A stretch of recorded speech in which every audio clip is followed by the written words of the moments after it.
will you have after 500 years? I still have you.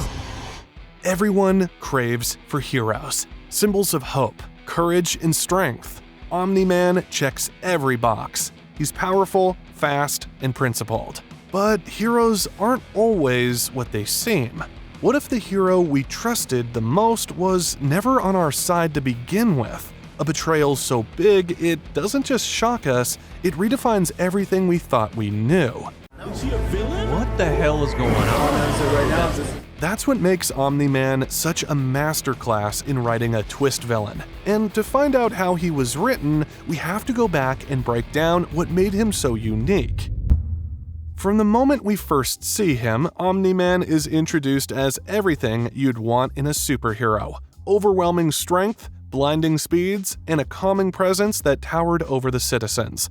Basically, a superhero who embodied the meaning of justice. He didn't just beat villains, he obliterated them. Omni-Man was also seen as a symbol of safety, a superhero so powerful that no monster could ever match him. Even the Guardians of the Globe require a full team to defeat enemies. But Omni-Man? He fought alone. His unmatched might allowed him to stay a rogue hero who stood alongside the Guardians of the Globe. In spite of the strength he holds, he is not just a cold brute. Instead, Omni-Man had a humane side to him, a family man, if I must say. Come here first. He's a devoted husband to his wife, a guiding father to Mark, and a protector of peace within the walls of his home. He wasn't a superhero that carried the weight of superiority. He was just like us, a man with a family, which rendered him unexpectedly endearing, even for a superhero. Essentially Superman, but with a mustache. To top it off, he looked every bit the part. A chiseled jawline, That's quite big. broad shoulders draped in a flowing cape, and a commanding presence that radiated strength and righteousness, which made his presence all the more disarming. No one was able to see what was coming. This was when the curtain began to lift just a little. Small cracks started appearing when Mark finally got his powers. It's about time. 17 whole years. That was how long Omni-Man and Mark had been waiting for him to awaken. This should be a cause of celebration, right? Yet when Mark finally broke the news to him, he wasn't one bit happy at all. He looked a little distraught, even. Guess who's finally getting his powers? Are you sure? Oh, that's great, son, just great. No one could have guessed what was running through his mind. Well, one could speculate. Maybe he was afraid of pushing Mark a little too hard, or he was just second-guessing his ability to mentor his own son. But we all know there was only one question running through his head: if he should be telling Mark the truth. Spoiler, he did, but not exactly by choice. The father-son relationship didn't crumble until later in the series, when the plot twist was revealed to everyone. Up until that point, they were able to enjoy a rather normal father-son relationship. Omni-Man taught Mark how to fight, a dream that Mark has been wishing for the last 17 years. And it was finally his time to shine. Try to hit me. Really?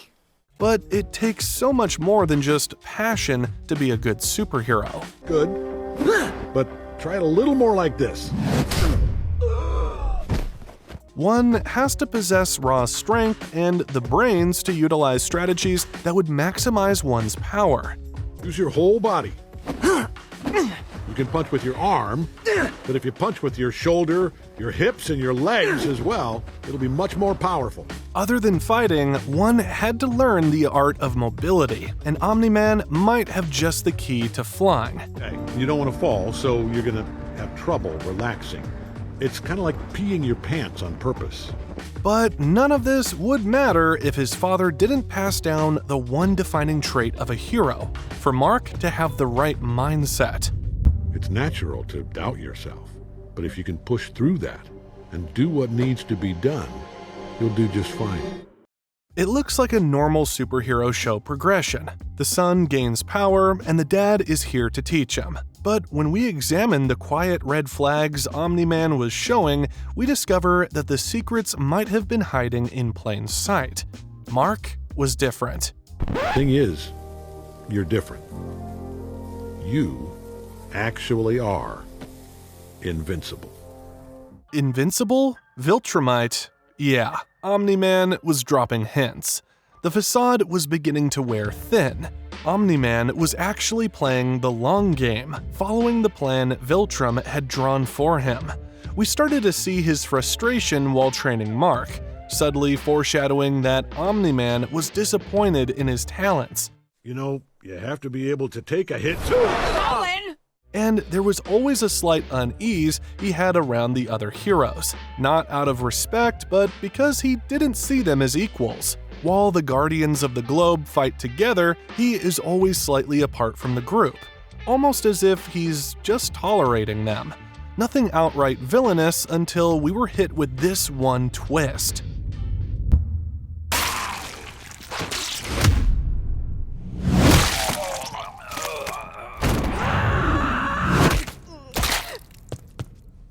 The massacre. The mask drops hard, and he did it without any dramatic monologue. It was an unfiltered, calculated murder, merciless, efficient, and emotionless.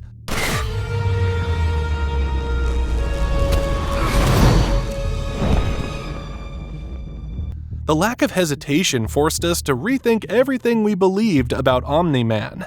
We are left to wonder if he was under someone else's mind control, or perhaps he was being blackmailed. How could the symbol of strength get rid of the strongest team humanity has to offer? Has he really turned into a villain?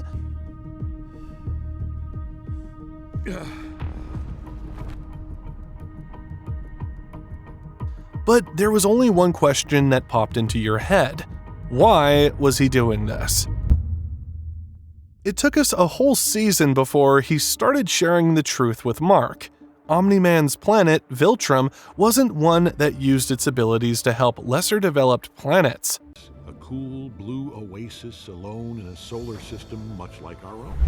The Viltrumites are conquerors. They faced too many losses trying to brute force world domination and came up with a strategic method that would incur less losses. And the plan was to plant a Viltrumite in the particular planet so that they had the necessary information to take over, and well, keep their forces in check. Omni-Man wasn't as considerate as he claimed he was. Volunteering to relocate to Earth? Viltrumites are very similar to humans, except we can fly, move at super speed, and possess great strength. It was all just a farce. He was sent on a hidden mission to make sure that Earth was weak enough for Viltrum to take over, but not so weak that other planets could invade it. That was the last piece of the puzzle to make the whole story click. The Guardians started to be a potential threat. That's why they were killed off. And when we thought that Omni-Man was just protecting Earth from the other species, it was all done for Viltrum. You don't seem to understand. Earth isn't yours to conquer. Omni-Man wasn't just a rogue hero who wanted to do good without affiliation to the Guardians. He had reasons as to why he didn't officially join them. The fatherly smiles he had worn were all strategic. None of this was because he really wanted to help people. It was all because he was a true Viltrumite, doing his duty for his planet. So, even though he had enjoyed his time on Earth, when duty called for him, he had zero hesitation in abandoning everything that he had built on Earth. He treated it as a callback from a vacation, operating on a different moral code than humans. A conqueror, Omni-Man was logical, calm, and 100% convinced he was always right. Well, that's basically all Viltrumites. Pure chaotic evil. And the times he spent teaching Mark, disguised as fatherly guidance, it was all planned to pass down the cold imperialist ideology of the Viltrumite. But there exists some humanity in Omni-Man's head, or at least love for his family. He didn't want to expose what being a Viltrumite is, keeping it as a secret from Mark until the bubble popped. Mark, we need to talk. And now, we need to get Earth ready to join the Viltrum Empire. He expected Mark to strip away his humanity, citing that he was basically pure Viltrumite, and their blood was superior to humans. Viltrumite DNA is so pure, you're nearly full-blooded. But when Omni-Man claimed Mark's mother was like a pet to him, there was no turning back. I do love your mother, but she's more like a pet to me. There was no way Mark could accept Omni-Man anymore. He was going to fight for his people, his humanity, but he was no match for his father. Every time he resisted, Omni-Man would punch him way harder, and it all served as a lesson to Mark. A lesson on how weak humanity is, and he would never be strong enough to protect anything if he didn't embrace his Viltrumite side. But this one moment broke Omni-Man. What will you have after 500 years? You, Dad. I still have you. It hit him. Maybe Viltrumites aren't as perfect as they think they are. Viltrumites are supposed to be strong. They don't feel emotions. No joy in eating, only treating it as fuel. No making love, only done to procreate.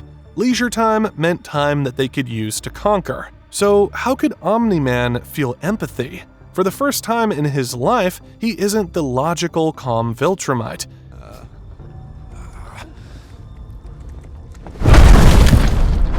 He was a human who could feel emotions, a failure of a Viltrumite. He was conflicted in his heart and chose to fly away. Yet we see the pain that he felt as his tears drop when he leaves Earth.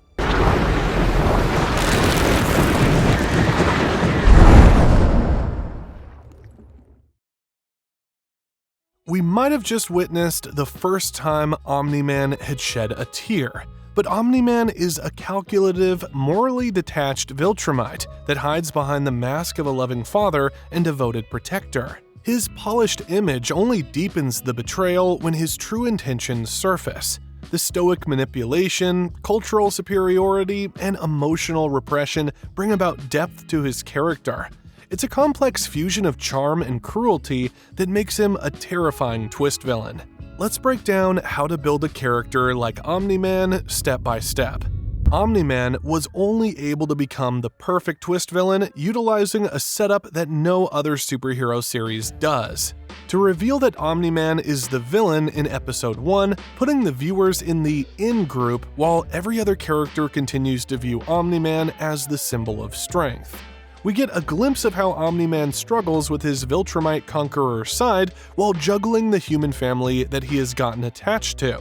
As the story unfolds, his wife discovers that he is the murderer of the Guardians of the Globe. Even though he knows that she has found out about his secret, he doesn't kill her.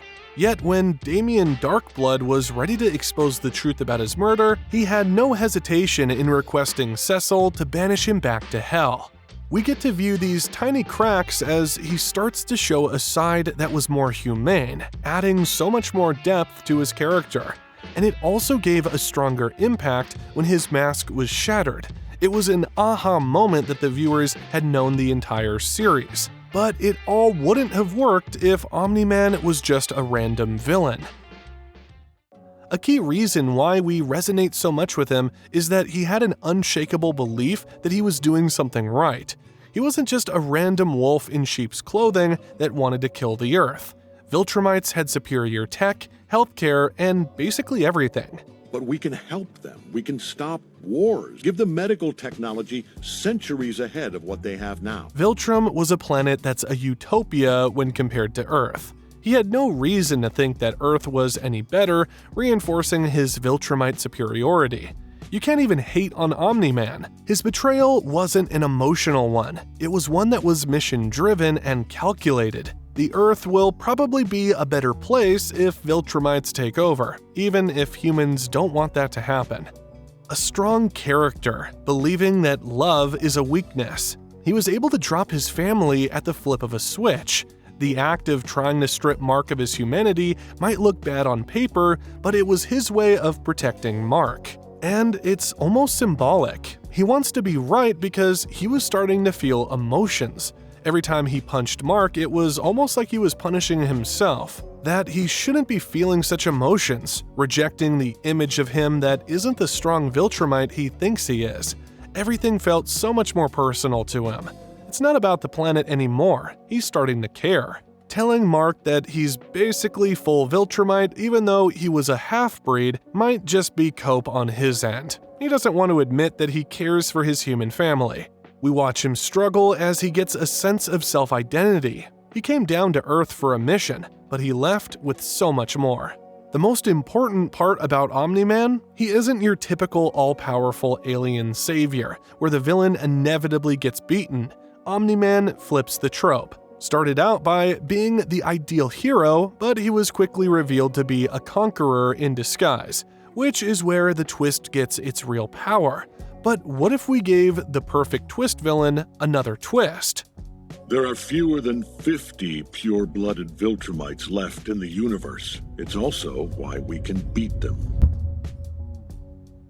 Omni-Man finally started his path to redemption, but the same can't be said for Ernesto, who just might be a twist villain who never had a chance to seek forgiveness. If you want to learn how differently twist villains can be written, click here to find out.